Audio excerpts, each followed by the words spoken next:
नमस्कार दोस्तों, स्वागत है आपका मेरे चैनल में फिर एक नए वीडियो के साथ। इस वीडियो में आगे बढ़ने से पहले मैं आपको बताना चाहूँगा कि अगर आपने अभी तक हमारा चैनल सब्सक्राइब नहीं किया है तो प्लीज़ इसे सब्सक्राइब कर लें ताकि आप आगे आने वाले सभी वीडियो से जुड़े रहें।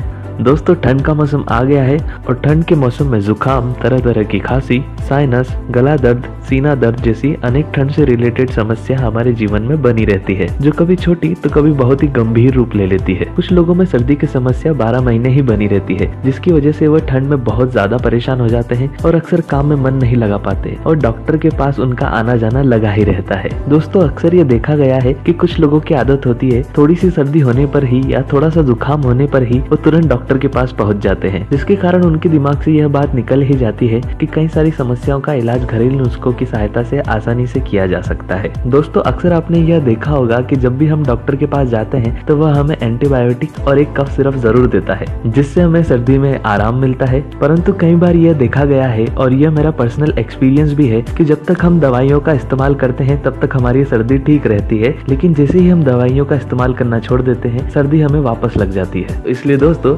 आज के इस वीडियो में मैं आपको बताऊंगा कुछ ऐसी सावधानियां जिनका अगर हम ठंड के दिनों में ध्यान रखते हैं तो हमें सर्दी होगी ही नहीं। और इसके अलावा हम बनाएंगे खुद का घरेलू कफ सिरप, यानी कि पीने वाली दवाई, जो बाहर मिलने वाले कफ सिरप से स्वाद में भी ज्यादा अच्छी है और उतनी ही असरदार भी है। दोस्तों, जब भी हमें सर्दी हो जाती है तो सर्दी में सरदर्द के अलावा जो हमें सबसे ज्यादा परेशान करने वाली चीज होती है वह है खांसी, और खांसी के द्वारा होने वाला गले और छाती का दर्द। और कई बार यह दर्द इतना तेज होता है कि हमसे सहन भी नहीं होता और बार बार अपने गले को आराम पहुंचाने के लिए दवाई पीते रहते हैं, कफ सिरप लेते रहते हैं। कफ सिरप से हमें काफी राहत मिलती है, परंतु कई बार उस कफ सिरप का लंबे समय तक इस्तेमाल करना हमारे लिए संभव नहीं हो पाता है। तो दोस्तों, क्यों ना हम खुद का ही एक कफ सिरप बना लें, जो कि मार्केट में मिलने वाले कफ सिरप से सस्ता और असरदार दोनों है और जिसे हम बार बार आसानी से पी सकते हैं। तो दोस्तों, आइए जान लेते हैं कि इस कफ सिरप को बनाना कैसे है। इसे बनाने के लिए सबसे पहले हमें जरूरत होगी 2 से 3 संतरों की। दोस्तों, संतरे का इस्तेमाल ज्यादातर कफ सिरप में होता है,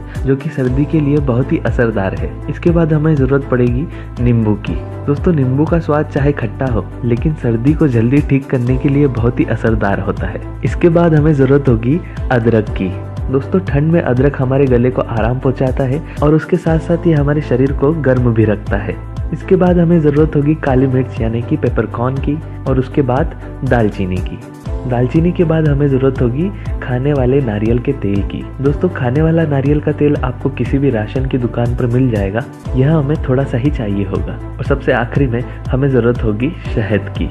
तो दोस्तों, चलिए जान लेते हैं इसे बनाना कैसे है। इसे बनाने के लिए सबसे पहले हमें एक बर्तन लेना है। बर्तन आप कोई भी भगोना या फिर कढ़ाई ले सकते हैं, और उसके बाद हमें इसमें डालना है संतरे। संतरे हमें बीच में से काटना है, और संतरे काटते समय हमें ये ध्यान रखना है कि हमें संतरे को छिलके सहित डालना है, मतलब हमें इसके छिलके नहीं उतारना है। चाहे तो आप संतरे के बड़े बड़े पीस काट सकते हैं या फिर आप संतरे की स्लाइस भी काट सकते हैं। संतरे की क्वांटिटी हमें लेना है 2 से 3। इसके बाद हमें इसमें डालना है 1 से 1.5 नींबू। दोस्तों, नींबू को भी हमें इसी तरह काटना है जिस तरह हमने संतरे काटे थे, और इसके अलावा अगर आप चाहें तो स्लाइस में भी काट सकते हैं। इसके बाद हमें इसमें डालना है अदरक।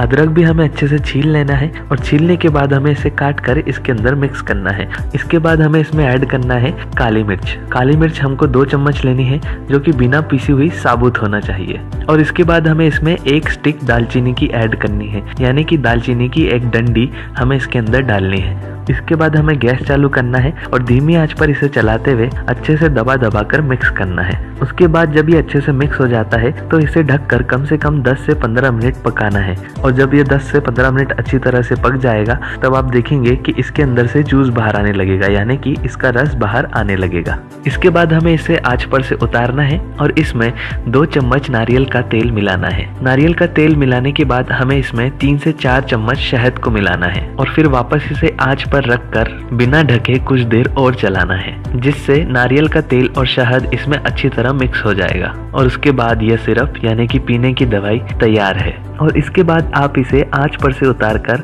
अच्छी तरह छान लें। छानने के बाद अगर आप चाहें तो इसे जार या शीशी में भी रख सकते हैं और फिर ये सिरप पीने के लिए तैयार है। आप इसका इस्तेमाल दिन में 2 से 3 बार जरूरत के अनुसार कर सकते हैं। दोस्तों, ये सिरप सर्दियों में बहुत ही असरदार और कारगर है, जो कि गले के दर्द में तुरंत राहत देता है। उसको बनाना बहुत ही आसान है और यह हमें काफी सस्ता भी पड़ता है। चूँकि ये घर में ही बना है, आप इसे ज्यादा मात्रा में भी बनाकर रख सकते हैं। चाहे तो आप इसे अपने कार्य की जगह पर या किसी भी जगह पर अपने साथ ले जा सकते हैं ताकि आप इसका सेवन करते रहें। दोस्तों, इस सिरप की सहायता से ठंड के दिनों में आपके शरीर में गर्मी बनी रहती है और किसी भी तरह की सर्दी को ये बहुत ही जल्दी ठीक कर देता है। दोस्तों, अगर आप इसे घर में बनाते हैं और इसके स्वाद में अगर थोड़ी कमी रह जाती है तो आप इसमें थोड़ा और शहद मिला के इसके स्वाद को और अच्छा बना सकते हैं। तो दोस्तों, उम्मीद करता हूँ आज का ये नुस्खा आपके जीवन में बहुत ही कारगर सिद्ध हो। आगे भी मैं आपके लिए इस तरह के वीडियो लाता रहूंगा। लाइक कीजिए आपको अगर ये नुस्खा पसंद आया हो, सब्सक्राइब कीजिए ताकि आप आने वाले वीडियो में भी हमारे साथ जुड़े रहें और शेयर कीजिए उन लोगों से जिन्हें इन समस्या का समाधान चाहिए।